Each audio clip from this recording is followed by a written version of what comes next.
Boa tarde, pessoal. Eu quero, então, hoje a gente continua com a nossa quarta live, dentro de uma série de lives promovida pelo GEUMA, que é o Grupo de Estudos e Extensão Universidade das Mulheres. E essa série de lives tem como mote, né, ou nome, enfim, vamos falar sobre abuso. São 5 lives, hoje é a quarta, nós ainda vamos ter na semana que vem, dia 16/7, às 18 horas, com a professora Nikele Viter, que é a coordenadora do GEUMA. A live Como o Feminismo Pode Empoderar as Meninas Dentro da Escola e Prevenir o Assédio e o Abuso Sexual.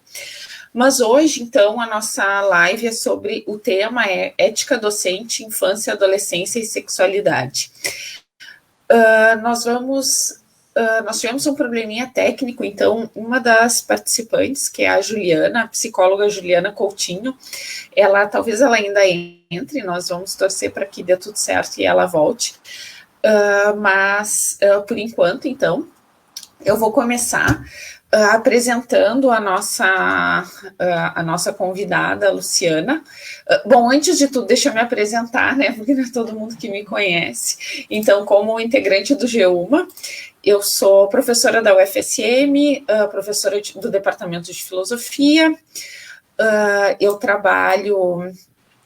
leciono a disciplina de ética, desde o início da minha docência no ensino superior. Eu trabalho com ensino, mas a minha especialidade é a história da filosofia moderna. E hoje, então, a gente está... Antes de apresentar a professora Luciana, mais uma informação também, eu gostaria de agradecer as intérpretes de Libras, a Karine e a Jéssica, que estão aqui com a gente, que vão fazer essa transmissão nesse momento com nós. Então, muito obrigada, Karine e Jéssica, pelo tempo de vocês aqui nos auxiliando. Bom, então deixa eu apresentar a professora Luciana. A professora Luciana Lins Rocha, ela é do Colégio Pedro II. Ela é mestre e doutora pelo Programa Interdisciplinar de Pós-Graduação em Linguística Aplicada da UFRJ. Ela é professora titular do Departamento de Inglês do Colégio Pedro II, e ela é participante do Laboratório de Estudos em Educação e Diversidade e responsável pelo Núcleo de Estudos e Ações em Gênero do Colégio Pedro II. Então, a professora Luciana, ela tem toda essa bagagem acadêmica e essa bagagem na escola. Então, ela vai nos contar um pouco dessa experiência do NEAG e vai nos contar um pouco sobre, então, como isso está acontecendo na escola, né? A gente teria, então, a Juliana Coutinho, que é psicóloga também. Bom, vamos aguardar, ver se ela entra. E eu vou só passar a palavra rapidamente para a professora Luciana agora, só para ela dar um oi, e depois a gente continua, então. Boa tarde, agradeço a todo mundo todas as pessoas que estão assistindo, agradeço ao convite do GEUMA, porque a gente está em um momento em que é importante estabelecer parcerias, principalmente no combate à violência contra a mulher, que aumentou bastante nesse período de pandemia, né? A gente vê as notícias. Então, agradeço muito ao convite, é um prazer muito grande estar aqui falando sobre esse tema tão relevante no momento. Obrigada, professora Luciana. Bom, eu estava falando antes com a Luciana que, como a minha área é filosofia, eu acabo tendo uma tendência de levar para o abstrato, né? Então, ela e a Juliana me puxariam, assim, para colocar os pés no chão. Mas por que eu disse isso? Porque a minha contribuição aqui, ela vai ser, né, uma tentativa de tentar pensar o que seria uma ética docente. E eu vou fazer isso muito rapidamente para que a gente tenha mais tempo para discutir essas questões que surgiram e que surgiram dessa experiência triste que a gente acompanhou nas redes sociais aqui em Santa Maria, mas tentar, partindo dessa experiência, repensar, enfim, o que seria uma ética docente, né? Então, bom, então eu vou falar rapidamente aqui, uns 10 minutos, e daí depois eu vou passar para a professora Luciana para ela apresentar a contribuição dela. Só mais um adendo, porque que eu vou falar primeiro, justamente porque eu vou falar de um sentido amplo, para daí depois a gente puxar para a concretude, né? Bom, então, começando, o primeiro ponto que eu queria chamar a atenção é o que significa ética, o que é ética, né? Ética, hoje, ela é uma palavra muito usada, e ela é um pouco daquelas palavras que, de tão usadas, ninguém sabe explicar o que ela significa, e todo mundo usa, todo mundo diz que é ético, mas as concepções de ética são completamente divergentes. Bom, então, eu só queria lembrar, assim, que tem um sentido em que todo mundo é ético ou moral, porque todo mundo está no mundo da moralidade. A gente nasce imerso nesse mundo da moralidade. E prova disso é que a gente usa um vocabulário moral desde que a gente é muito pequeno. A gente diz que certas coisas são erradas, que certas coisas são certas, que certas coisas são justas, que certas coisas são injustas, a gente atribui certas atitudes e comportamentos como sendo bons, outros como sendo maus, a gente xinga as pessoas, a gente fica com raiva, então a gente usa xingamentos, a gente usa um vocabulário moral desde muito cedo. Então, nesse sentido, a gente está imerso nesse mundo da moralidade. A nossa vida cotidiana também, ela também está cheia de atitudes morais, atitudes como indignação, como repulsa, como a nossa vida cotidiana, ela está cheia de conselhos, a gente está sempre dando conselhos morais para as outras pessoas, não faça isso, não seja assim, ou seja corajoso, ou enfrenta isso com coragem e coisas desse tipo. A gente está, na nossa vida cotidiana também, ela está cheia de ordens, de leis, de normas, de deveres que a gente tem que cumprir, de direitos que a gente se arroga como tendo. Então, a gente está imerso nesse mundo da moralidade. Mas, quando a gente, numa faculdade de filosofia, a gente fala que a gente tem a disciplina de ética, quando a gente fala em ética num sentido mais técnico, o que a gente está falando? Tem um certo sentido que a gente está falando justamente desse mundo da moralidade, mas a gente está tentando dar um passo atrás, dar um recuo, e quando a gente fala em ética como uma disciplina ou como algo que deve normatizar as nossas relações, a gente está tentando justificar aquilo que a gente faz, a gente está tentando justificar os juízos que a gente profere, a gente está tentando justificar as ações que a gente realiza, a gente está tentando justificar por que a gente sente raiva quando a gente vê uma atitude injusta, por que a gente repreende as pessoas por ter certas atitudes, por serem irresponsáveis ou por serem gananciosas, por que a gente aplaude outras atitudes e coisas desse tipo. Então, a gente está no domínio, na dimensão da ética, assim como nesse sentido técnico, né, quando a gente está buscando justificar aquilo que a gente faz,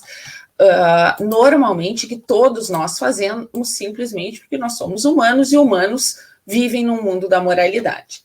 Bom, nessa dimensão, então, digamos assim, técnica da ética, em que a gente busca justificar o nosso vocabulário, justificar as nossas atitudes, a gente pode falar numa parte da ética, que é a ética aplicada. E dentro da ética aplicada, a gente pode falar na ética profissional, que é a tentativa de tentar estabelecer certos conjuntos de princípios e normas que são devotados a orientar o exercício profissional.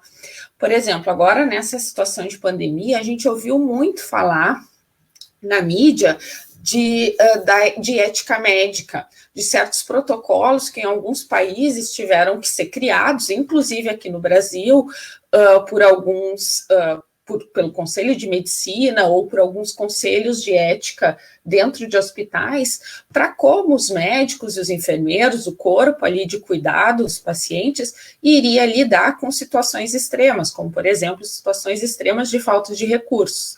Então, ali se criou certos princípios e normas para serem usados nessas situações extremas para orientar o exercício profissional e, de certo sentido, orientar a prática, né, o cotidiano dessas pessoas no exercício da sua profissão. Bom, então é dentro dessa ética aplicada, dentro da ética profissional, que a gente pode falar numa ética docente.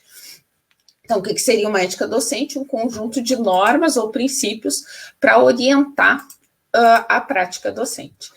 E aqui, antes de, enfim, dar o meu pitaco, que é resultado de pouquíssima reflexão, que não é longe de ser uma contribuição acadêmica, só, enfim, pensando sobre isso, né, o que a gente, antes de dizer o que eu acho que pode nos orientar na prática docente, eu gostaria, antes de falar o seguinte, bom, eu sou professora de um curso de licenciatura, né, de um curso de bacharelado também em filosofia, mas de um curso de licenciatura em filosofia, e eu pensando na minha prática profissional, eu leciono a disciplina de ética, que eu não trabalho ética docente na minha prática profissional. E agora, depois que a gente começou a pensar sobre essa série de lives, eu fiquei pensando, bom, tá aí algo que talvez eu devesse incluir na minha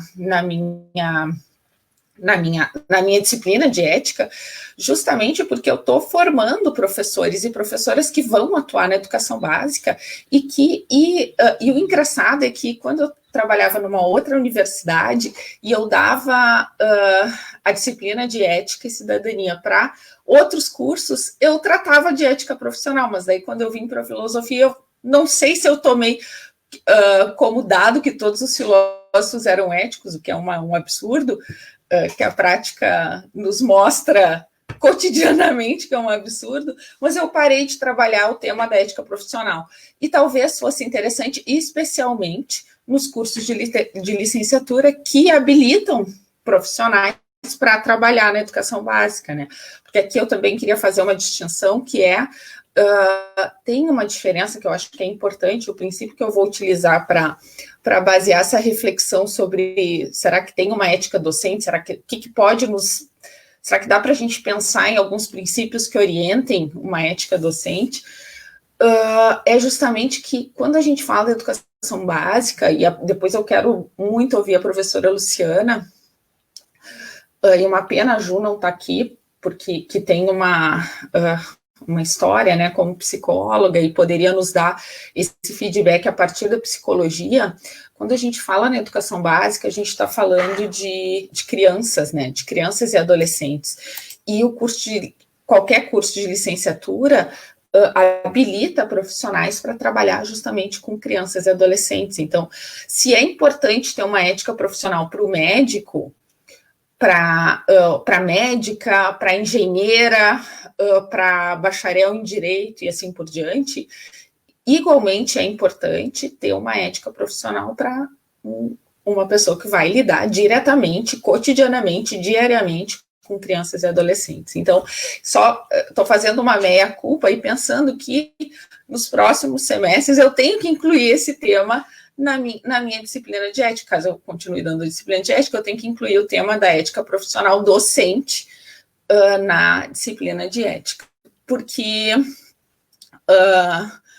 de fato é algo que a gente precisa refletir, né? Bom, mas então, eu disse que eu vou falar bem rápido. Quais, então, a última coisa que eu quero falar, então, pensando quais poderiam ser os princípios que poderiam orientar a nossa prática docente, em especial, né, a prática de professores da educação básica.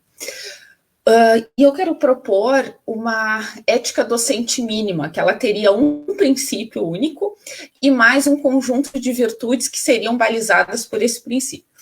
E daí, voltando, pensando novamente na minha experiência como professora de ética, quando eu dava aula para outros cursos,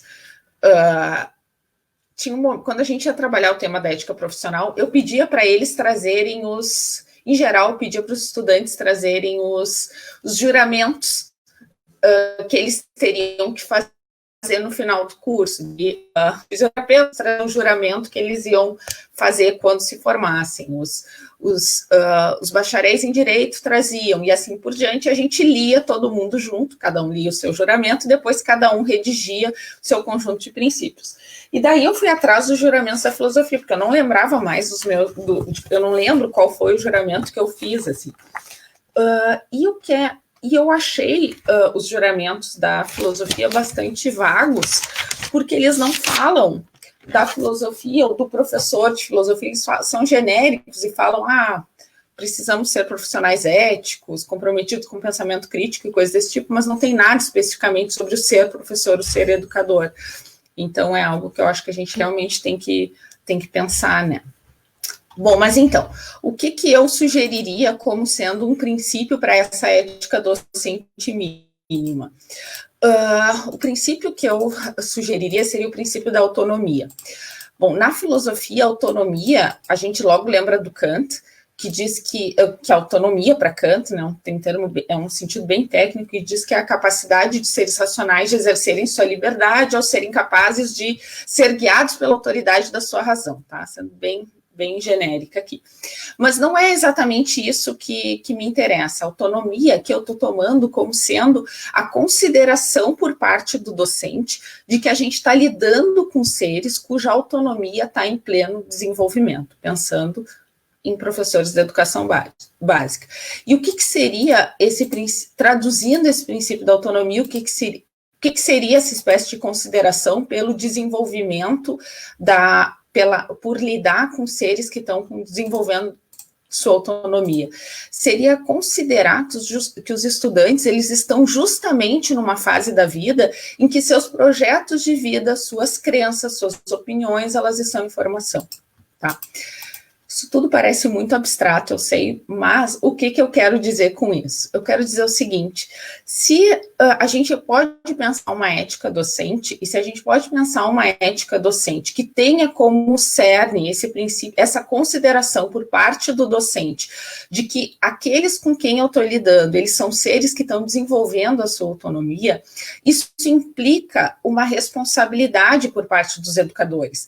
Isso cria uma relação de assimetria em que o peso da responsabilidade da relação está do lado dos educadores. E daí agora a gente pode falar o que muitos professores gostam de dizer, mas vocês estão confundindo. Na verdade, eu tinha uma relação de amizade com a minha estudante, ou algo desse tipo. Quando a gente coloca o peso da responsabilidade do lado do educador, isso significa o seguinte, quem tem que, digamos assim, zelar por qualquer uma dessas virtudes, digamos assim, que os professores devem cultivar na relação com seus estudantes, é o educador e não o estudante. Então, assim, se o estudante confundiu alguma coisa, o problema não está no estudante, está no professor, certo?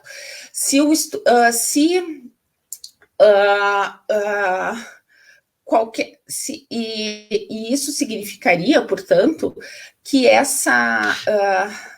considerar essa autonomia, que essa ética docente mínima, esse princípio como norteador da ação de docentes, de professores de educação básica, como sendo balizador da nossa relação com os nossos estudantes, coloca todo o peso da responsabilidade dessa relação nos docentes. Então, e agora a gente pode falar de virtudes que professores podem ter nessa relação. Bom, a gente pode, esse princípio, ele tem que ser balizado, por exemplo, por respeito, por cuidado, por acolhimento, por justiça e assim por diante. Todas as outras virtudes que a gente possa colocar como fazendo parte também dessa ética mínima docente, elas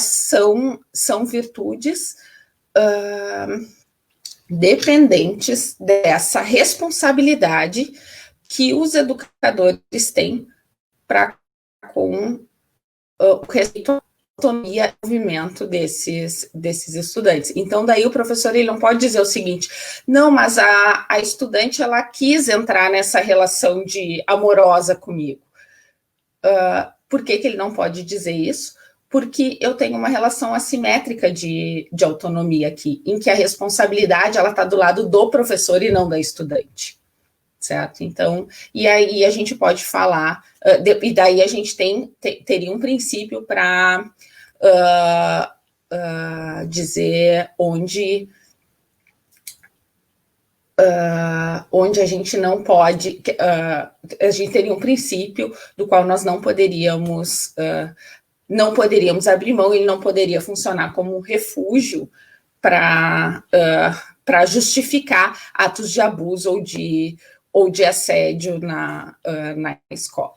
Bom, como eu disse, eu tenho a tendência de abstrair, né? E agora eu vou ficar bem quietinha e eu vou passar a palavra para a professora Luciana, depois dessa, dessa fala em abstrato, eu vou passar a palavra para a professora Luciana para a gente conversar um pouco sobre a vida real do colégio e como ela vê essa relação de a responsabilidade do professor de um lado, a autonomia em desenvolvimento dos estudantes de outro, e assim por diante. Está contigo a palavra, Luciana. Obrigada. Obrigada, Michele. No caso da educação básica, essa questão da autonomia, ela é complexificada porque já deixa até de ser uma questão de autonomia. Quando a gente tem menores de idade, é crime. Quando o professor se aproveita dessa situação e é tipificado como assédio sexual pela questão assimétrica. Então, na educação básica, e aí você tocou na questão da formação dos professores e professoras, ela é realmente fundamental que haja um aprofundamento das questões éticas como uma questão profissional. Eu não sei por que isso não acontece assim com uma certa regularidade nos cursos de formação, talvez pelo processo histórico de desvalorização do magistério que a gente tem no país. Então, eu acho que talvez isso seja um dos motivos, porque não há uma questão sistemática de inserção das questões éticas como uma questão ética profissional. Né? Muitas vezes o magistério nem é visto como profissão. Né? As pessoas perguntam, você trabalha ou só dá aula? Né? Então, tem essa questão do problema da profissionalização do magistério também. Agora, uma coisa que eu achei muito importante que você falou, né, que a gente desde cedo tem contato com uma noção de ética, quando desde pequena sabemos o que é certo e o que é errado.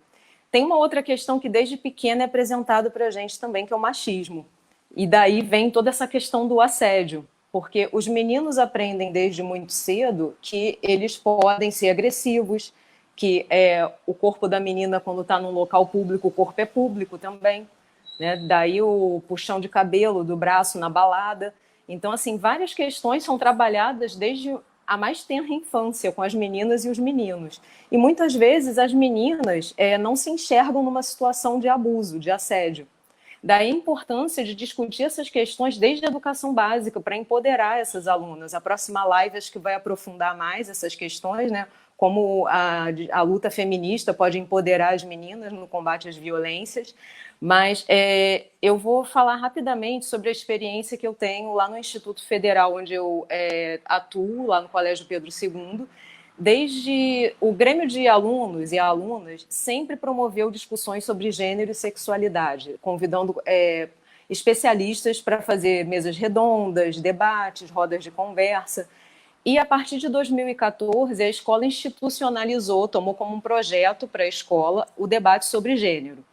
A partir de 2015, junto com colegas do Departamento de Sociologia, de Artes Visuais e Espanhol, nós começamos um grupo de estudos da diversidade de gênero em 2015, e esse grupo ele promove anualmente uma semana temática em que se discutem temas do interesse do corpo docente, discente. De 2017 para cá, o tema do assédio sempre tem comparecido, porque é um tema que as alunas têm um interesse muito grande, justamente porque não só as alunas, não só pela experiência de aluna na escola, mas a gente vê fora da escola o que acontece, né? A narrativa da vítima, ela sempre é desqualificada. Ao invés de culpar-se o agressor, a vítima é culpabilizada, e isso é uma coisa absurda de se pensar quando a gente considera que nós temos ali crianças e adolescentes. Como que nós vamos culpar a criança por um ato que não foi ela que cometeu? Sempre tem também uma narrativa de que a criança, adolescente imagina aquilo ou ela está fantasiando aquilo para prejudicar o professor de alguma forma. Tem um cuidado muito grande com o agressor, né? Uma preocupação exagerada com a reputação desse agressor, como fica, mas ele tem família. Só que se a gente for pensar na quantidade de casos que acontecem e quantos desses foram uma invenção, uma paixonite da aluna, a gente vai ter coisa de 1 em 100. Então, o fato é que há uma questão estrutural dentro da escola. O machismo ele não é trabalhado da maneira como deveria ser, senão nós não precisaríamos lidar com essa questão do assédio sexual dentro da escola. E não só entre as alunas, né? Eu estou focando mais na questão das alunas, mas a gente tem também questões entre funcionários, né? Entre direção e professores, né? Estou falando assim de escola no geral, né? Não é um tema que é só das alunas, é um tema que é um problema da mulher. Nós tentamos, em 2018, nós discutimos um documento para tentar criar uma comissão de acolhimento para casos de assédio sexual na escola. Então, seria uma comissão com membros eleitos, participantes do corpo docente, do corpo discente, servidores técnicos ou servidoras, deveria haver uma composição de 3/4 de mulheres. Nós trabalhamos esse documento, discutimos com a direção do campus, porém, no final de 2018, houve uma portaria que instituiu um comitê permanente de políticas educativas e ética comportamental, a ética comparecendo no nome do grupo. Mas o problema é que esse grupo ele foi instituído, mas ele continua com o mesmo problema que a gente já tinha antes, né? Nós temos já tínhamos uma comissão de ética, mas essa comissão ela não tinha membros eleitos, eram indicações, as pessoas que faziam parte. Não há maioria de mulheres na comissão de ética. E esse comitê ele continua com a mesma configuração, né? Os membros são indicados, não são eleitos. E eles dizem que o objetivo é construir políticas e estratégias para prevenção e tratamento educativo da violência contra a mulher, dentre outras coisas, da violência contra a mulher e o assédio sexual. Mediante essa portaria e a instituição desse comitê, a direção do campus entendeu que haveria conflito nós termos uma comissão com o mesmo objetivo que esse comitê que a escola estava instituindo oficialmente.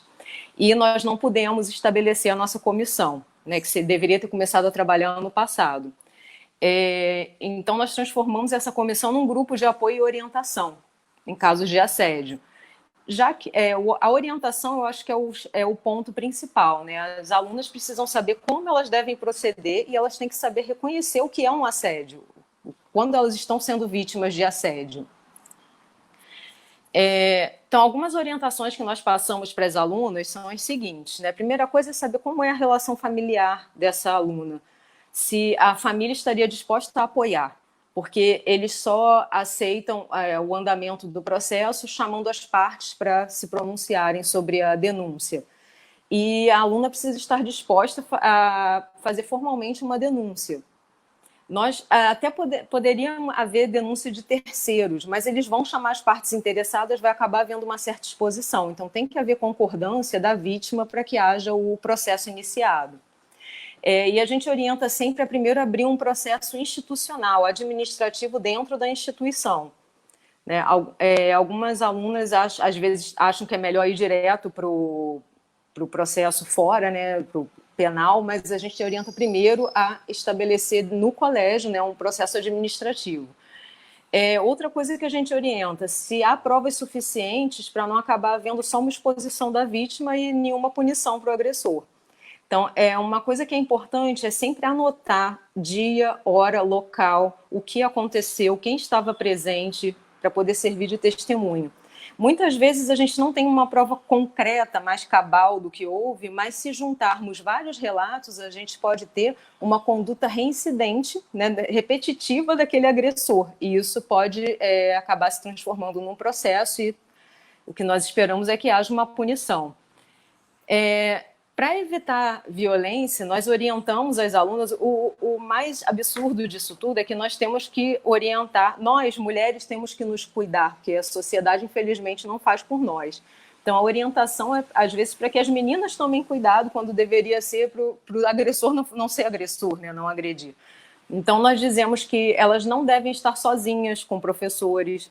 Existem umas salas das equipes que são em locais de pouca circulação. Então, nós pedimos que elas não vão até lá pedir para solucionar dúvidas, ter atendimentos com professores em locais muito afastados da ampla circulação e que não vão sozinhas, para que não tenha problemas depois.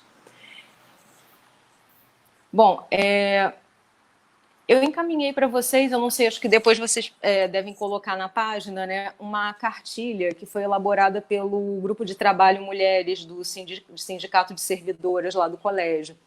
E elas listam algumas ações que podem ser entendidas como assédio. Aí eu acho isso importante, principalmente para as alunas mais jovens, né, para as crianças e adolescentes, que a gente vê casos de só assim muito mais à frente as alunas se reconhecerem como vítimas de uma agressão. No momento, elas não entendem dessa forma. Até porque, por toda essa cultura do machismo que a gente tem desde muito cedo, né, muitas vezes as próprias mulheres apontam que a vítima é culpada, né, de uma situação. Então, se houver insinuações explícitas ou veladas, é importante dizer que o assédio não é configurado apenas por um contato físico, não precisa haver um contato físico. Se houver insinuações, gestos, olhares invasivos, comentários inapropriados de teor sexual, supostos elogios persistentes, é muito comum a gente ouvir, não, mas é só um elogio, porque você está se incomodando, mas a gente se sente desconfortável, né? As alunas se sentem. Promessas de tratamento diferenciado, havendo algum tipo de favor sexual, o professor dizer que vai haver um tratamento diferenciado ou vai oferecer nota, algo desse tipo. Ameaças de represálias podem se enquadrar nessa lista de ações que podem configurar assédio. Narração de piadas ou uso de expressões de conteúdo sexual direcionados à vítima, e contato físico não desejado. Então, assim, são várias ações que a gente vai dizendo para elas atentarem a isso. Nós temos, às vezes, assim, algumas alunas se incomodam com uma determinada conduta, mas aí, muitas vezes, é aquele professor super simpático, que todo mundo gosta, e aí muitos alunos dizem que não, que isso é coisa da cabeça delas. Mas, enfim, cada um se sente desconfortável com a situação que se apresenta, né? Então, como eu já falei sobre as orientações, a cartilha diz que tem que se anotar com detalhes todas as abordagens de caráter sexual sofridas, dia, mês, ano, hora, local ou setor, o nome do agressor, alguém que tenha testemunhado o fato, conteúdo das conversas e qualquer outra coisa mais que possa ser importante, que seja necessária. É importante procurar a ajuda dos colegas, porque muitas vezes, compartilhando a agressão, você descobre que outras pessoas passaram por ela também.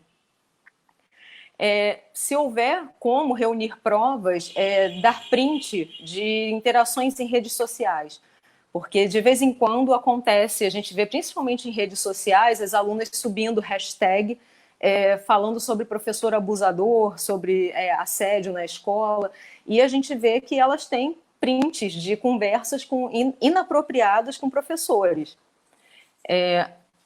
E a gente sempre orienta a denunciar, de preferência de forma escrita e protocolada, aos órgãos de direito dentro da instituição. Primeiro, a gente sempre tenta o caminho institucional para resolver.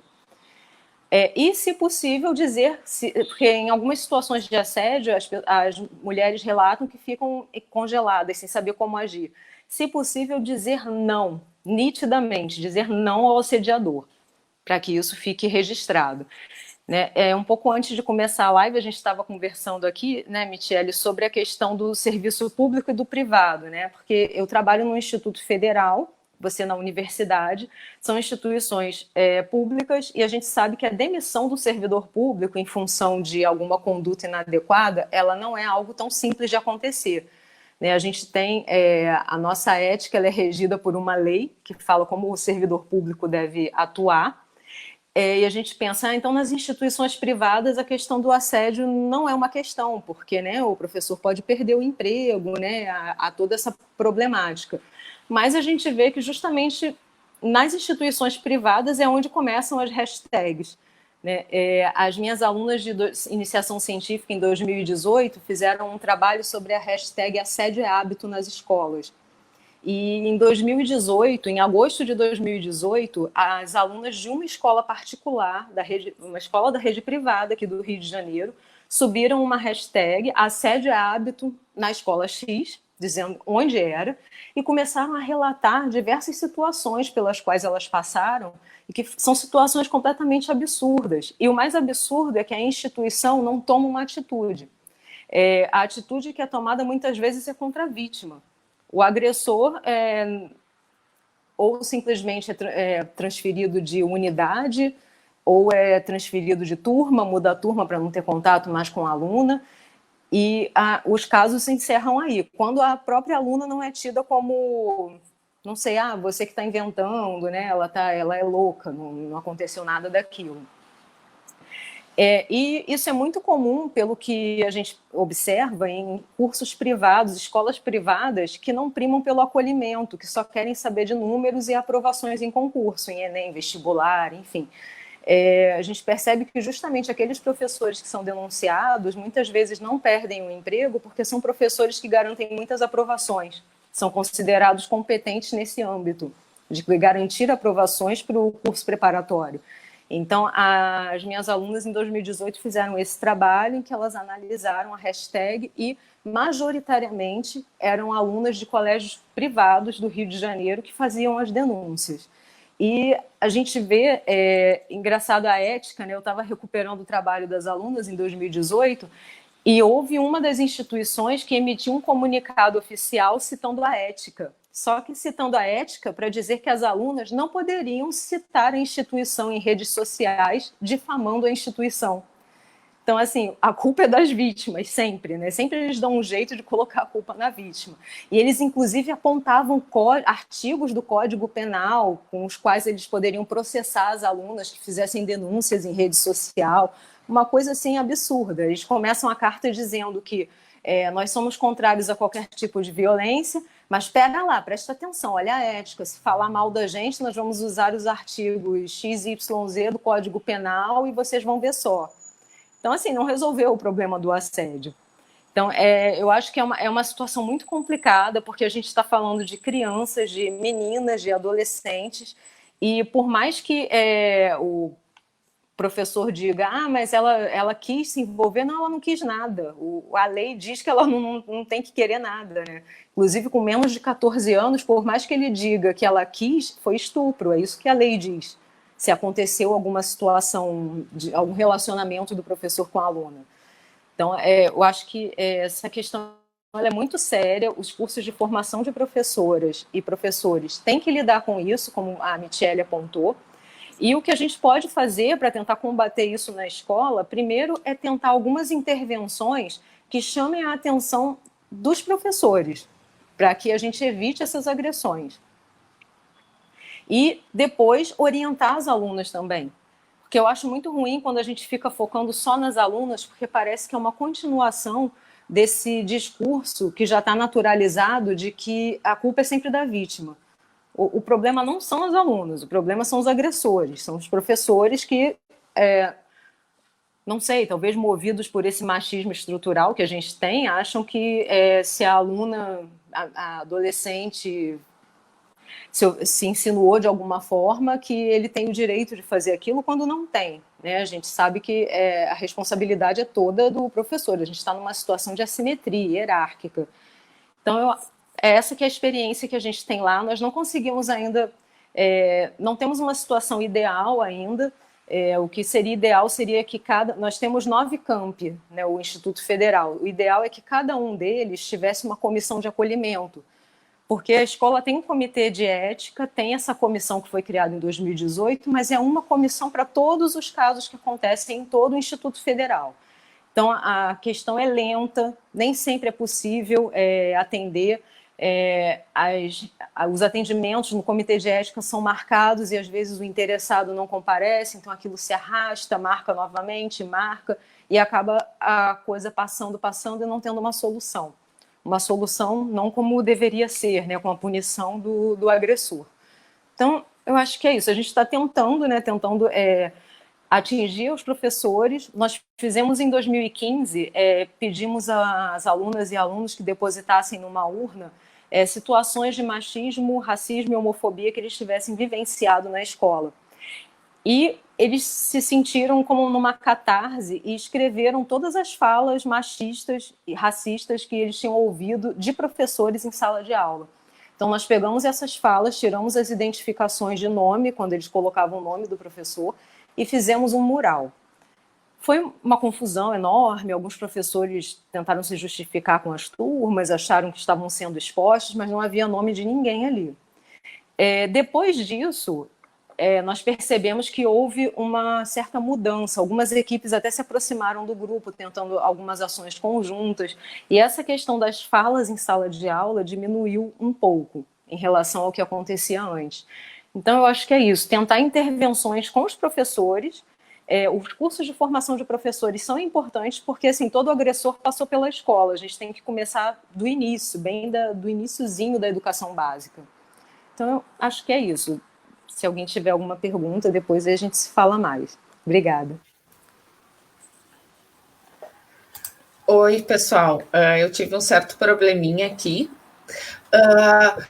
Bom, eu acho que esse ponto que a professora Luciana colocou é essencial, assim, e é um pouco isso, o meu foco inicial de que quando a gente fala em ética docente, a gente tem que olhar para a formação dos professores, porque a responsabilidade está do lado dos professores, não está do lado das crianças e dos adolescentes, né? Então, isso é uma relação assimétrica em que a responsabilidade está do lado do adulto, né?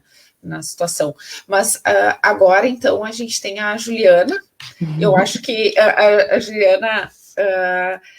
eu vou fazer uma apresentação aqui bem rápida da Juliana, e eu fiquei muito feliz que ela conseguiu entrar, e a gente vai escutar diretamente ela. Então, a Juliana Novo Coutinho, ela é psicóloga formada pela Universidade Potiguar, ela é pós-graduanda em especialização em estudos de gênero pela UFSM, psicóloga voluntária no Juizado de Violência Doméstica de Santa Maria, colaboradora na campanha Santa Maria 50-50, Vidas das Mulheres Importam, uma campanha por igualdade. Ela é integrante do UFSM, diz que Covid UFSM acolhe mulheres, e ela é integrante do G1 também. Então, eu passo a palavra para a Juliana. Sim, então, boa tarde, gurias, ainda bem que deu, né, esses probleminhas atuais, né. Então, o seguinte, assim, pelo que deu para perceber, assim, da minha biografia, né, eu tenho esse caminho, esse percurso com as mulheres, né, trabalhando as questões de violência e violência doméstica, enfim, violência de gênero, né. Então, assim, eu vou tentar costurar, então, a fala que vocês trazem, né, sobre a questão da docência, da ética, enfim, com as questões, assim, sobre sexualidade, né, trabalhar sexualidade na infância, na adolescência, discorrendo sobre o abuso sexual, né, e como isso impacta depois na vida adulta, né, das mulheres e também dos meninos, né, essa questão da sexualidade quando ela não é muito esclarecida, trabalhada, acolhida, né, na infância e na adolescência e no foco da escola, né, e das famílias, né, e da sociedade, enfim. Então, assim, conversar sobre sexualidade com as crianças e com os adolescentes é um tabu na nossa sociedade, né? Então, assim, é um tabu para os adultos falar sobre sexualidade, porque há uma confusão entre sexualidade e sexo. Então, as pessoas tendem a confundir, né, as duas questões. O sexo ele faz parte da sexualidade, né? As relações sexuais fazem parte da sexualidade. E a sexualidade, ela é a forma como nós nos expressamos os nossos sentimentos, as nossas emoções, a nossa afetividade, né? É a forma como a gente expressa a nossa identidade, né? E nisso as crianças e os adolescentes demonstram isso, né? Na escola, na família, né? Então, é uma questão que ela envolve o corpo, a psique e também o social, né? E nisso, eu já vi algumas outras lives aqui do grupo, em que as gurias falaram sobre consentimento, né? Trabalhar o consentimento com as crianças, né? Então, assim, tu trabalhar a sexualidade é tu trabalhar com essas questões, né? De autocuidado, de cuidado com o corpo, de saúde mental, né? De trabalhar com as emoções, se conhecer, né? O que gosta, o que não gosta, o que gosta que toque, o que não gosta.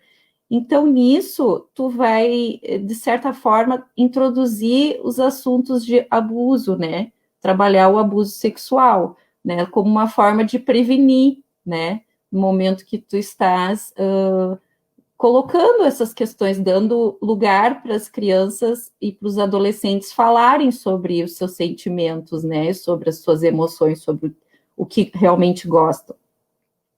Então, o abuso sexual, ele tem um impacto muito profundo na vida das crianças e dos adolescentes, né?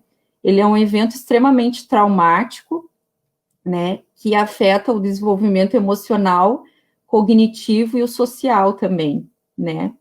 Ele é considerado hoje um problema mundial de saúde pela OMS, né? E que agora, na pandemia, ele tem se mostrado, assim, muito preocupante devido ao isolamento social, né? Tendo em vista que a maioria dos abusos, claro que aqui não é o caso, nós estamos falando de abuso com relação a abuso e assédio de professores, né?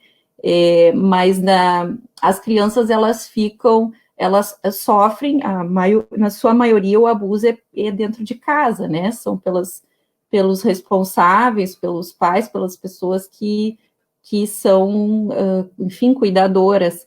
Então, elas estão em isolamento nesse período, né, com essas pessoas, né? Então, é uma preocupação muito grande, né? Então, o abuso é sempre baseado numa relação desigual de poder, né? Então, sempre é de uma diferença de idade, de entendimento da vida, né? Enfim, e ele se baseia nessa questão da gratificação, né? De uma gratificação sexual, né? Que envolva alguma carícia ou não, penetração ou não, às vezes até em forma de palavras, de gestos, né? O próprio fato da pessoa vir a se tocar na frente de uma criança, né? Se masturbar, né? Então, assim, com ou sem violência, né? Então, me parece que o assédio, ele vai, né, nessa linha, assim, da coisa sutil, né? De que tu não...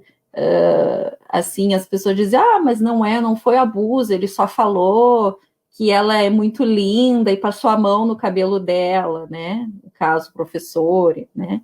Então, isso é um assédio, né? E o assédio está dentro do que se configura, do que se entende, se define como abuso sexual contra crianças, né? E adolescentes.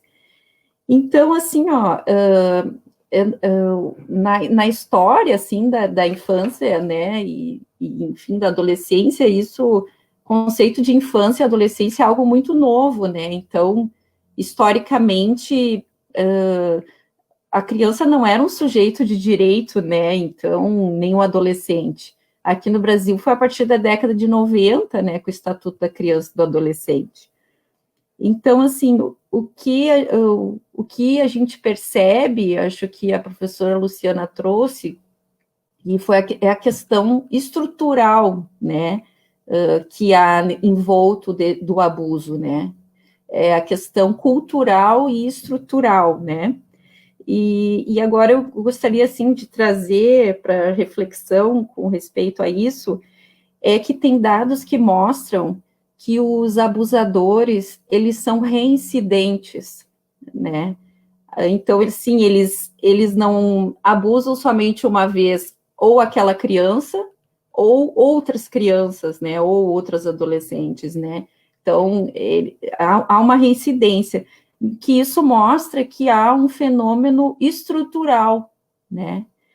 E que precisa de uma mudança de comportamento, né? Precisa de campanhas, né, de que promovam a educação, né, sexual nas escolas, nas famílias, e mais assistência também, e atendimento às crianças, aos adolescentes que passaram, e as famílias também, né, orientações com as famílias, né.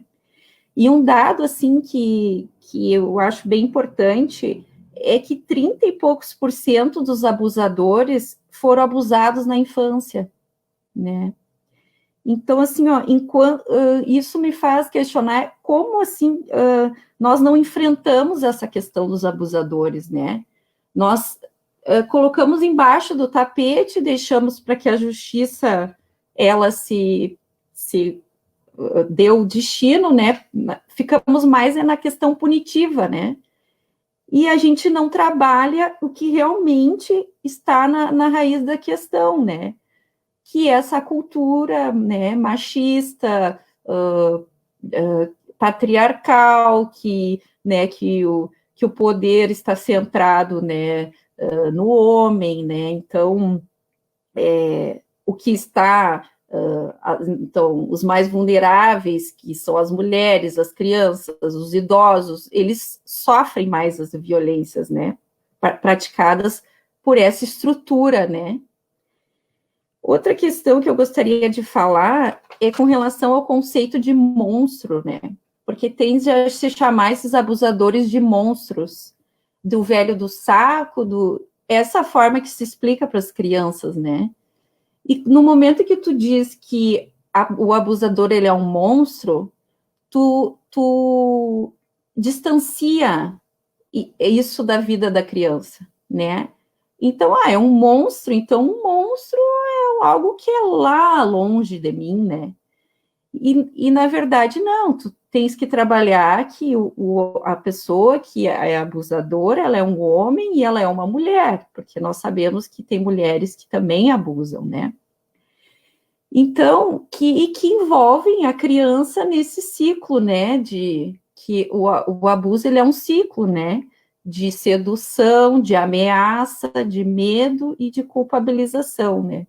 A sedução no sentido assim, de oferecer coisas para a criança, né, seduzir mesmo, que eu sou uma pessoa legal, que eu sou, né, então tu faz um convite a essa criança se aproximar de ti, né, porque a criança, se é um monstro, a criança não vai chegar perto, né, se é o velho do saco, que nem, né, falam, também não vai chegar perto, né. E nisso, falando das questões psicológicas, né, a exposição ao abuso, ela traz muitos sintomas, né, que são apresentados tanto na escola quanto em casa, né, então, assim, são prejuízos que são vistos a curto e a longo prazo, que é quando eles se prolongam até a vida adulta, né. Então, assim, eu posso citar alguns com relação às crianças, os pré-escolares, né, que é de 0 a 6 anos, o comportamento sexual inapropriado, né, que são aquelas crianças que elas desenham os órgãos genitais, elas tendem a fazer, demonstrar, assim, atos, por exemplo, um ato sexual, enfim, ficam exacerbando algo que não é, né, que a gente entende que não faz parte do mundo infantil, né? Então, que uma criança, ela não desenha o órgão sexual, né? Se tu pedir para uma criança de 0 a 6 anos, né? Ela vai desenhar se aquilo realmente está impactando ela, né? E pesadelos, ansiedades, né? E as crianças da idade escolar, de 7 a 12 anos, refletem muito na escola. Então, os problemas escolares, né? De as notas baixas, não conseguir acompanhar, né, o professor, as atividades, né? E um comportamento também agressivo, assim, né? E na adolescência são, assim, a depressão, o isolamento, a autoagressão, né? As mutilações, né? E também um comportamento sexual inadequado. Então, é a hipersexualização, né? Que a gente percebe, assim, né? Tem algumas meninas, assim, que... Claro que isso não quer dizer, mas tem algo que tu vê ali que não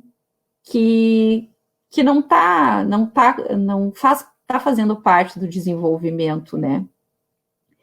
Então, assim, o impacto na vida adulta, ela é tanto para os homens quanto para as mulheres, né?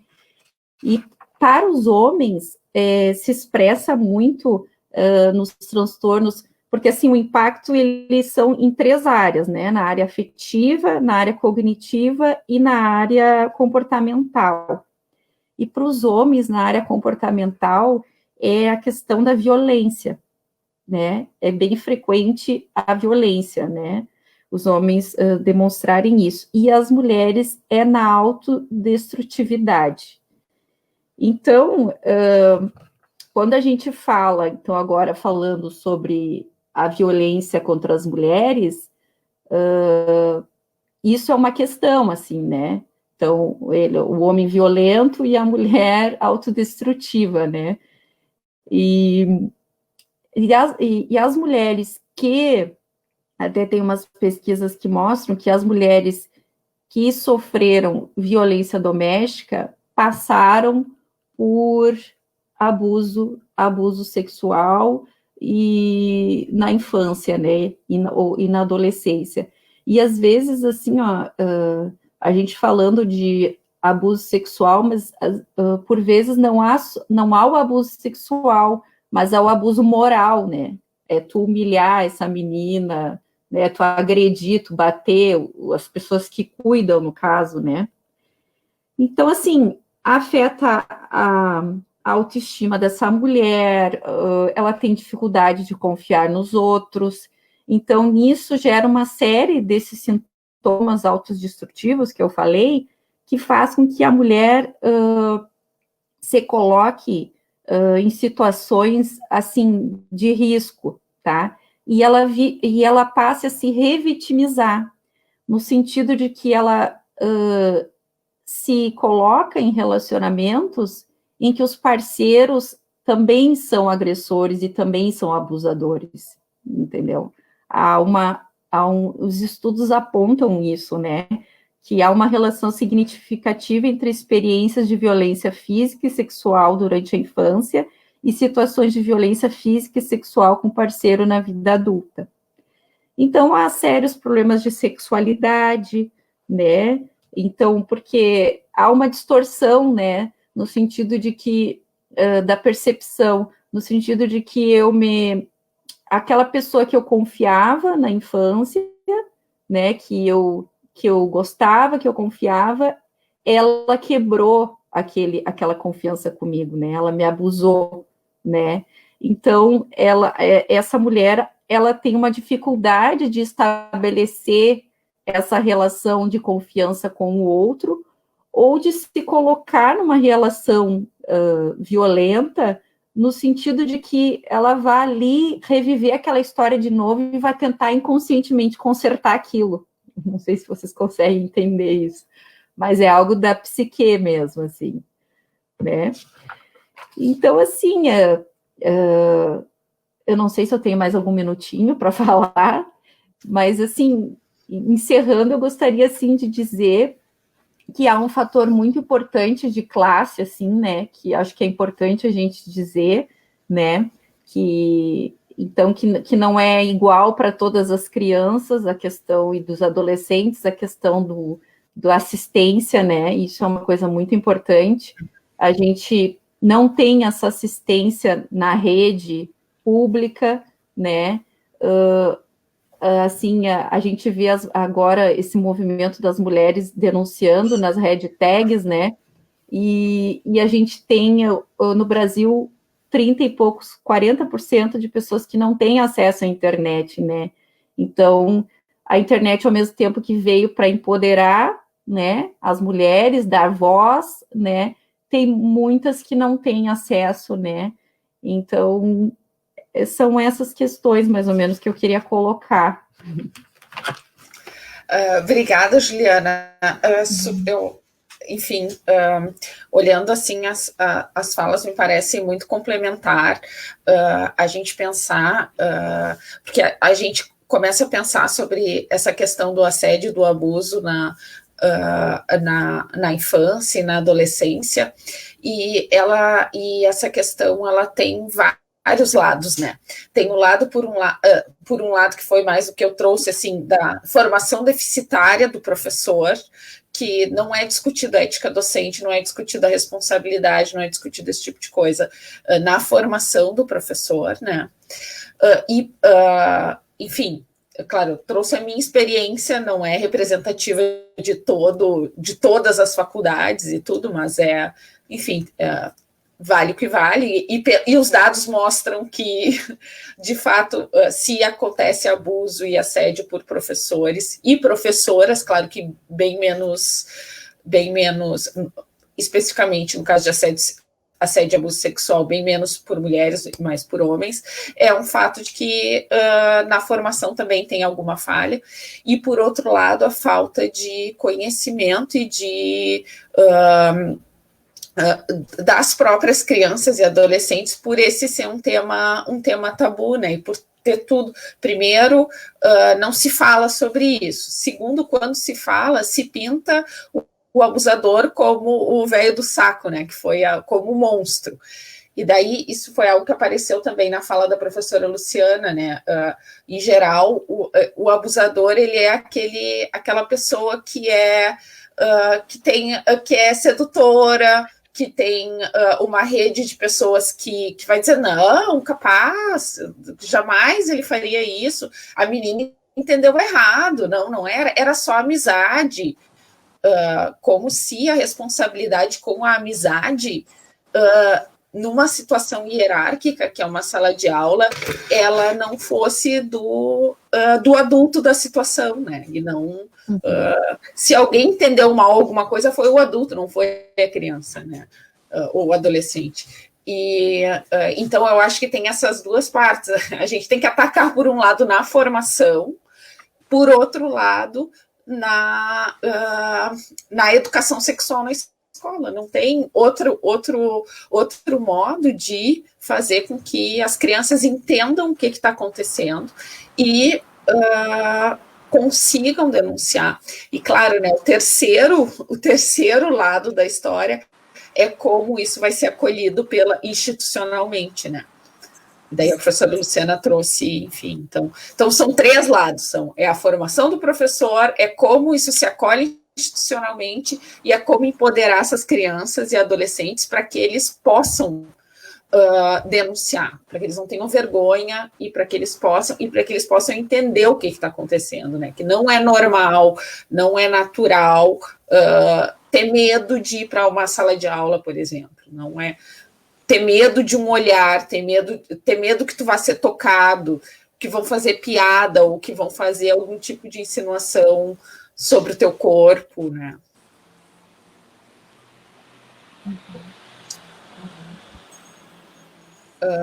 Bom, eu deixo. Professora Luciana, queres complementar? Agora o microfone está aberto para todo mundo. A gente pode. Eu acho que a gente ainda tem um tempinho, a gente pode conversar. Uhum. Eu agradeço pelas colocações da Juliana, porque isso realmente é um assunto que os pais têm dificuldade de conversar com, não os pais exatamente, mas como ela disse, A pessoa que cuida da criança tem dificuldades de conversar sobre isso. E essa questão que a gente está vendo atualmente, no Brasil atual, de que não é para se discutir gênero na escola, a quem interessa isso? Né? Porque é uma questão fundamental de combate à violência, discussão de gênero na escola. Mas tem um grupo que desvirtua todo o objetivo dessa discussão, dessa discussão que é pedagógica, que é por uma sociedade igualitária, e tem perseguido professores que tentam discutir questões de gênero e sexualidade nas escolas. Então, a gente tem toda essa questão que está muito complicada no Brasil de hoje, e a gente tem uma família que não conversa, não discute um assunto que é tabu, e tem uma perseguição nas escolas quando a escola tenta fazer esse trabalho social, de discutir essas questões. Então, a gente fica numa situação bem complicada, sofrendo ataques, mas sabendo que é necessário levar essas discussões.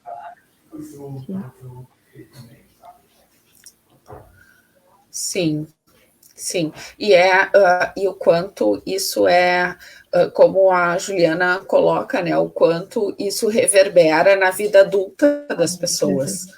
Porque uma criança, um adolescente que não foi acolhido na sua denúncia, que não foi ouvido, né, que sofreu essa violência e que depois sofreu uma segunda violência por não ter sido acolhido, não ter sido ouvido, ele talvez não seja, esperamos que não, mas é possível que essa pessoa, ela seja uma pessoa ou que se violenta a si mesma, né, ou que que perpetue um ciclo de violência. Então, e daí a gente não sai a gente não consegue avançar enquanto sociedade, a gente não consegue, a gente fica eternamente preso